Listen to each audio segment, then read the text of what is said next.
Let's start from the beginning and tell the jury a little bit about you and your training and experience. Going back to college, where did you attend undergraduate studies?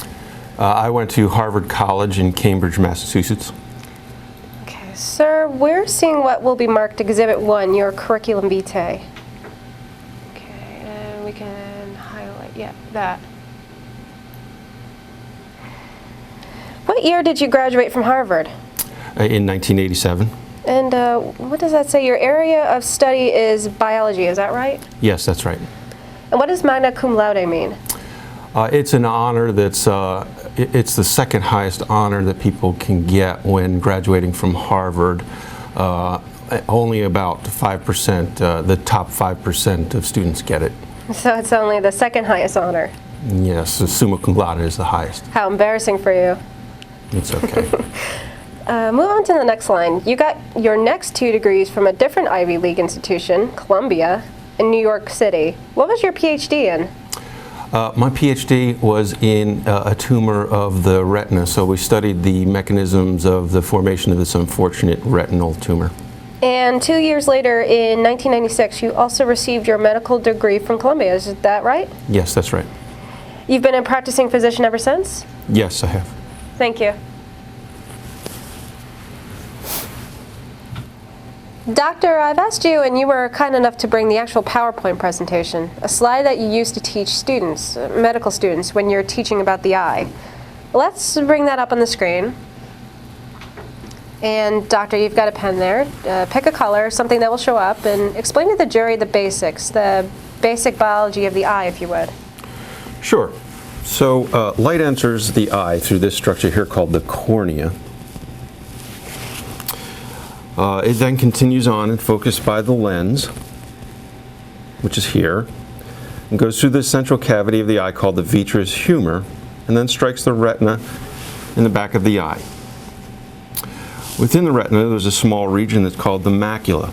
The macula has the highest density of rod and cone photoreceptors, and without the macula, we're legally blind. We need the macula for our reading and driving vision. And I'm going to switch to a red pen so that we can see a little better. Within the retina, and over here I have a higher magnification view. So light goes through the retina and strikes the photoreceptors in the back of the retina. Doctor, I didn't see where you were. Where did you indicate? It's right here. Can you see that now? Oh, yeah, I see it now. Thank you. The photoreceptors consist of rods that give us our black and white vision and cones that give us our color vision. The photoreceptors are nourished, if you will, by a monolayer of cells here called the retinal pigment epithelial cells, or RPE cells. Doctor, I want to bring your attention to Exhibit 3. It was a letter dated April 4, 2006 that you wrote to my offices. Can we bring that up on the screen? Okay, and on the second paragraph, there's a list of documents you reviewed in this case. Can we call that out?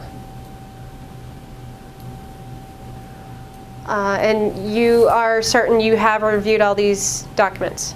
Yes, I have. Okay, I want to bring your attention to the 2/16/06 examination by Leonard G. Do you recall that document? Yes, I do.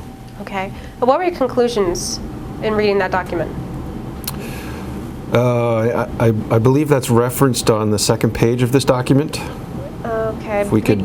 do have the second page. Could we have that right next to the first page?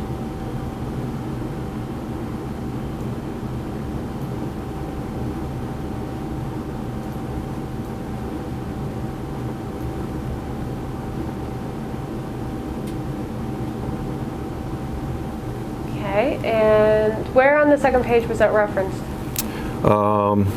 And it's on the second paragraph, the last line. Okay. All right. And what were your conclusions? It reads, Dr. G concluded that Joshua continues to suffer from the effects of an automobile accident on December 8th, 2002, and he is at increased risk for further vision problems as a result of the December 8th, 2002 accident. Okay, thank you, doctor. We can take these documents off.